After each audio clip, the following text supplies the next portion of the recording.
Hi, Kevin Coop here, and this is FaceTime with the Content Guy. So you may have read where late last week American Airlines announced that it was ending what they call bereavement fares. And bereavement fares are when you call the airline at the last minute, they give you 5% off whatever the fare happens to be at that given time.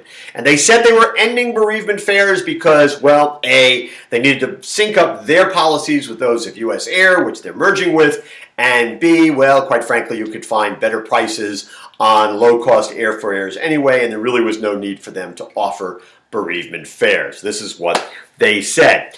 And, well, how can I put this gently? These guys are morons. I mean, the fact that they announced this decision last week only proves to me that A, the decision was either made by accountants, which only indicates that accountants should never be allowed to make decisions, or B, it was made by somebody with so little customer service and public relations acumen that they ought to be summarily fired. These people are morons. If I were American Airlines, here's what I would have done. Basically, and listen, maybe it's a good thing I'm not running an airline, I'll give you that. But if I were American Airlines, this is what I would have said. I would have said, okay, here's the deal. Yes, we're going to sync up our policies with the US Air, but we're going to have US Air offer bereavement fares, not the other way around. And here's the other deal.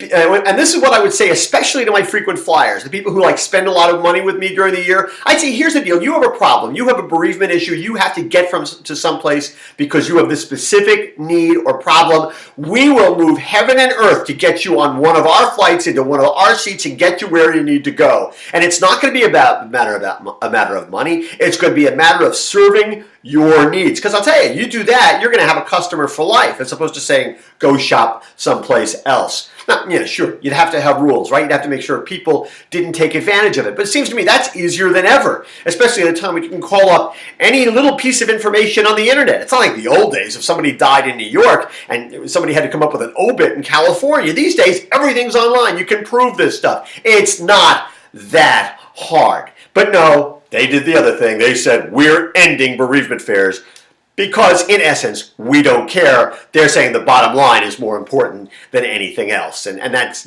that's utter nonsense. How can companies that are dependent on customer goodwill ever say to a customer, well, you know something? When you're in a go-to situation, you really need something, go to somebody else because we're not the ones you want to depend on. I mean, that's absolutely insane in my view.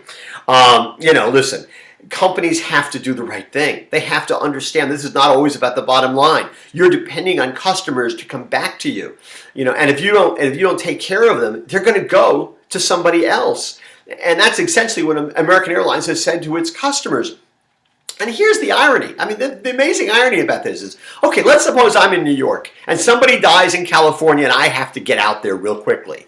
So because let's suppose I'm even an American Airlines flyer, but they've told me go someplace else. So let's say I go on Priceline. So I go on Priceline and name my own price. They accept it. I get a pretty low fare. I'm going to go from New York to California. The odds are pretty good. I could end up on an American Airlines flight, okay? I could end up on an American Airlines flight, but Priceline gets all the credit for being the go-to company. American Airlines gets none of the credit, and they have to share the fare with Priceline, right? I mean, basically it's the same as opposed to doing the right thing and getting the credit themselves. I mean, these people, I can't say it often enough, these people are absolutely morons. And listen, they're not alone. There are a lot of companies out there who have rules, they have regulations, they have policies, because this is the way business should be done, and they're not thinking about their customers. And companies that don't think about their customers and yet are dependent on their customers coming back, well, they're going to be doomed to irrelevance. They're going to be doomed to obsolescence because customers are going to go someplace else. I mean, it's absolutely inevitable. I mean, it seems to me that, and it's a good bet. And here's yet another irony. It's a pretty good bet that United and Delta and other airlines are going to look at this change in policy on American and say, oh, that's a really good idea. We should do that too. And then, you know what's going to happen? They're going to be sitting in their offices someday and they're going to be wondering, whatever happened to the customer goodwill? I'll tell you what happened to the customer goodwill. You flushed it down the toilet yourself and you have nobody to blame but yourselves. Anyway, that's what's on my mind this morning. And as always, I want to hear what's on your mind.